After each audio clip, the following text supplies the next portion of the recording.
أعوذ بالله من الشيطان الرجيم بسم الله الرحمن الرحيم تبت يدا أبي لهب وتب ما أغنى عنه ماله وما كسب سيصلى نارا ذات لهب وامرأته حمالة الحطب في جيدها حبل من مسد۔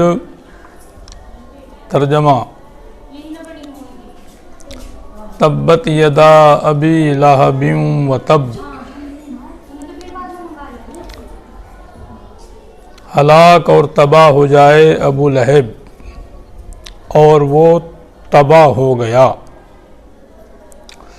ما اغنا عنہ مالہ وما کسب، اس کا مال اس کے کچھ کام نہیں آیا اور نہ اس کی کمائی۔ مال سے مراد اس کا اصل سرمایہ اور کمائی سے مراد اس کا نفع جو بذریعہ تجارت اس نے کمایا۔ سیصلی نارا ذات لہب وامرأتہ حمالۃ الحطب، ان قریب جلد ہی وہ بھڑکتی ہوئی آگ میں داخل ہوگا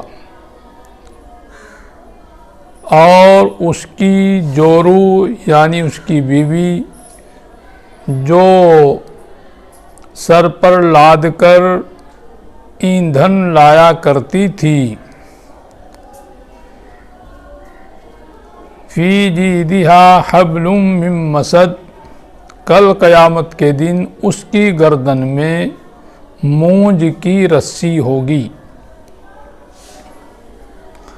یہ سورہ لہب، اس کا ترجمہ آپ کے سامنے آیا۔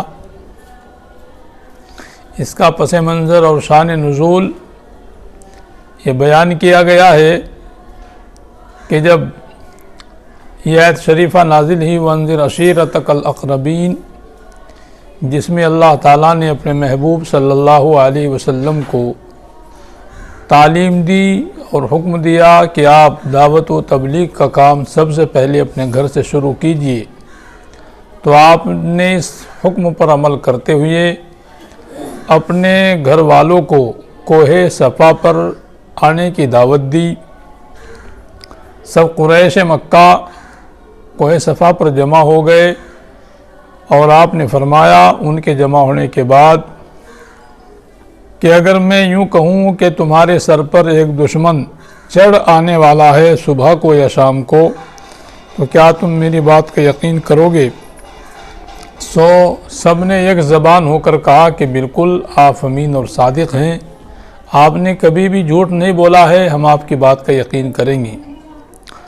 تو آپ صلی اللہ تعالیٰ علیہ وسلم نے فرمایا کہ اگر آپ لوگ اللہ کو ایک نہیں مانو گے اور مجھے اللہ کا رسول تسلیم نہیں کرو گے تو کل قیامت کے دن جہنم کی آگ میں جلنا پڑے گا۔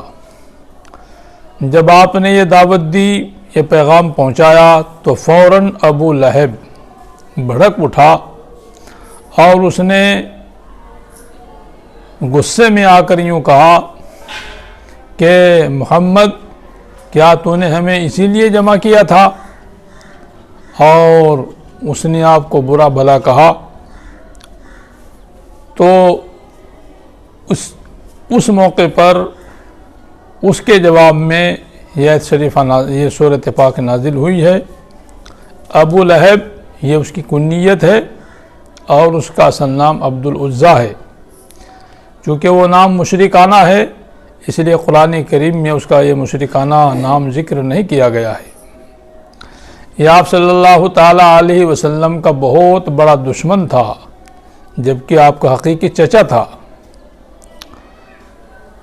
جب آپ صلی اللہ تعالیٰ علیہ وسلم لوگوں کو اللہ کے ایک ہونے کی دعوت دیا کرتے تھے تو یہ ساتھ ساتھ لوگوں سے کہتا تھا کہ لوگوں، میں اس کا چچا ہوں، میں اس کو بخوبی جانتا ہوں، یہ جو کچھ کہتا ہے جھوٹ ہے، بکواس ہے، اس کی بات کو تسلیم نہ کرو۔ تو کچھ لوگ اس کی باتوں میں آ جاتے تھے ابو لہب کی، لیکن جن کی قسمت میں اور جن کی تقدیر میں اللہ رب العزت نے ایمان لکھا تھا، وہ آپ صلی اللہ علیہ وسلم کی باتوں کو بغور سنا کرتے تھے اور اسلام میں داخل ہو جاتے تھے۔ تو میرے بھائیو بزرگوں، یہ ابو لہب آپ کا چچا ہونے کے باوجود آپ کی شدید مخالفت کرتا تھا، اور اس کی بیوی بھی آپ کی جانی دشمن تھی۔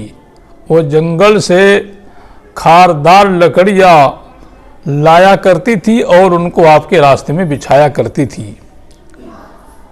یہ سورۃ پاک کا مختصر ترجمہ اور اس کی مختصر تفسیر آپ کے سامنے آئی۔ اللہ مجھے آپ کو عمل کی توفیق عطا فرمائے۔